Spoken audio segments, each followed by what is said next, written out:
When he walked away, my world stopped.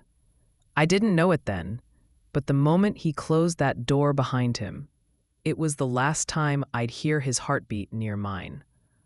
I still remember that night, cold, silent, a night that felt like God held his breath. His name was Evan Hale, the kind of man you don't meet twice in one lifetime. He wasn't loud, he wasn't flashy. He just loved me so deeply. I never thought love could run that quiet and that strong. And I was Mira Thorne, a girl with wild dreams and terrified hands, trying to build a world with pieces of hope. We were young, stupid, foolishly honest with each other. He painted houses during the day, played old records at night, and believed I was meant for something bigger than the town that raised us. We met in a summer rainstorm, thunder rolling over us like a promise. He offered me his jacket, and I felt warmth in places I didn't know were cold. We spent months in a blur of coffee cups, slow dances on sidewalks, his fingers tracing poetry on my skin. I didn't need forever.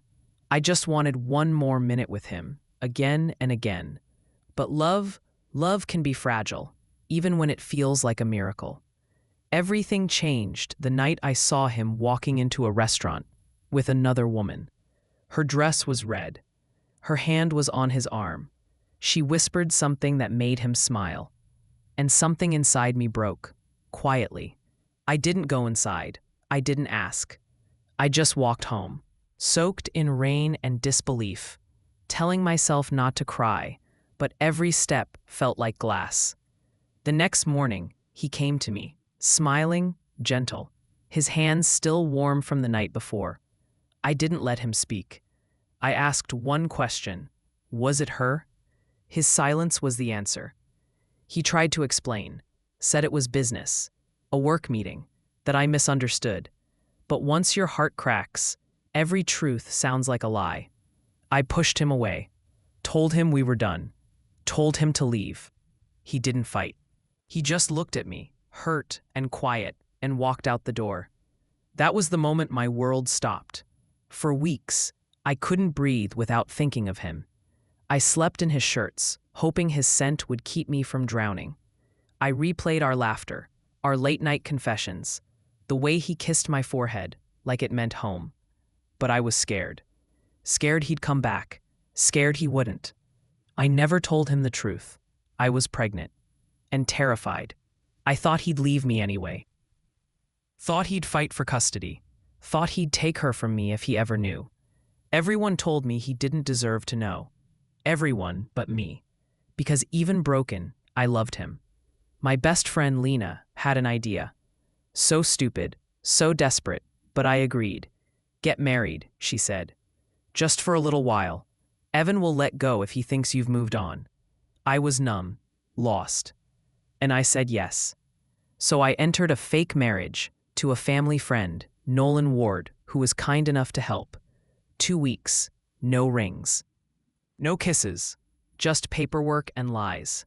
Evan found out. He didn't scream. He didn't ask questions. He just disappeared, completely, like he'd never existed. And for 5 years, I carried both my daughter and my guilt.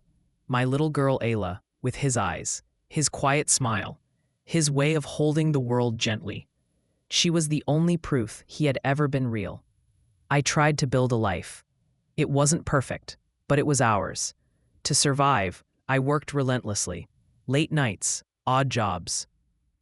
Until I was hired as an assistant in a major tech firm, Hale and Silver Technologies. I froze the moment I read the CEO's name, Evan Hale. I thought it must be a coincidence. It had to be. He was just a house painter, just a boy with quiet dreams. But people change. People rise. On my first day, I walked into the glass building, hands shaking, heart a wildfire, and there he was, standing tall in a black suit, hair longer, jaw sharper, eyes colder. He looked at me like I was a ghost that had once held his heart. I couldn't breathe, couldn't speak. The world narrowed to just him. Mira, he said softly.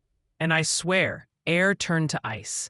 I didn't know this was your company, I stuttered. He nodded. No smile. Just silence heavy enough to break stone. We don't have to talk about the past, I whispered. The past, he repeated. You think it's that simple? I swallowed. It has to be. He stepped closer. Too close. Are you sure nothing connects us anymore? My heart plummeted. He didn't know about Ayla. God, he didn't know. I just nodded. Lied to his face. I thought that would be enough, that he'd stay distant. But fate doesn't forget what love remembers. One afternoon, my daughter came to the office, and he saw her. He froze, because looking at her was like looking in a mirror of his own childhood. Same eyes, same quiet soul.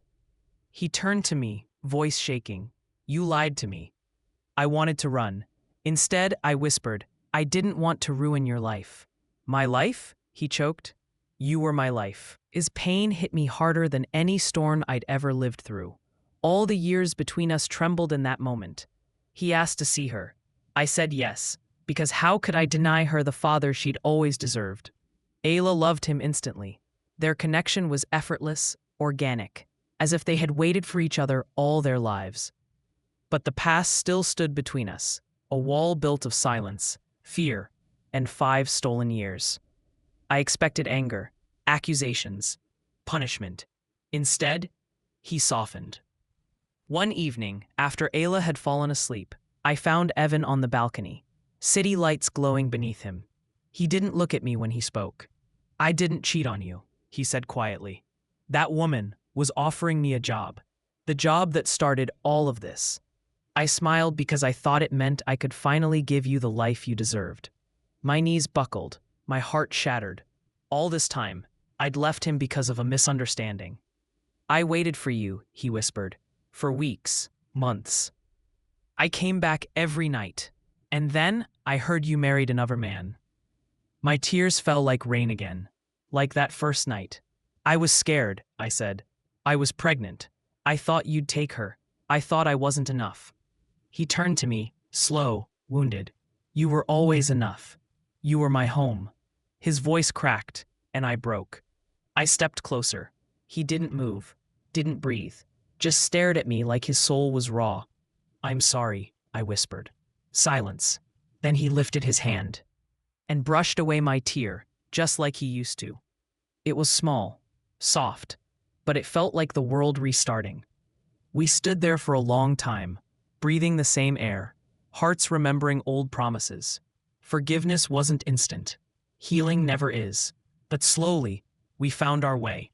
He learned to laugh again. I learned to trust again. Ayla learned what it meant to have 2 arms always reaching for her. And months later, beneath a quiet ocean sunset, Evan knelt before me, hands trembling, eyes bright. You were my beginning, he said. Let me be your forever. I cried, not from fear, from peace. Because sometimes the life you lose is only clearing space for the life meant to be yours. We married in a small ceremony, Ayla holding both our hands. No lies, no walls.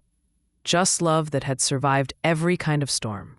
Years later, I still think about the night he left, how everything went silent, how I thought it was the end. Turns out, it was only the lesson I needed, to learn that real love doesn't die. It waits, it forgives, it comes home. And sometimes, a single "I'm sorry" can build an entire world again. Sometimes pain is just the beginning of a better life.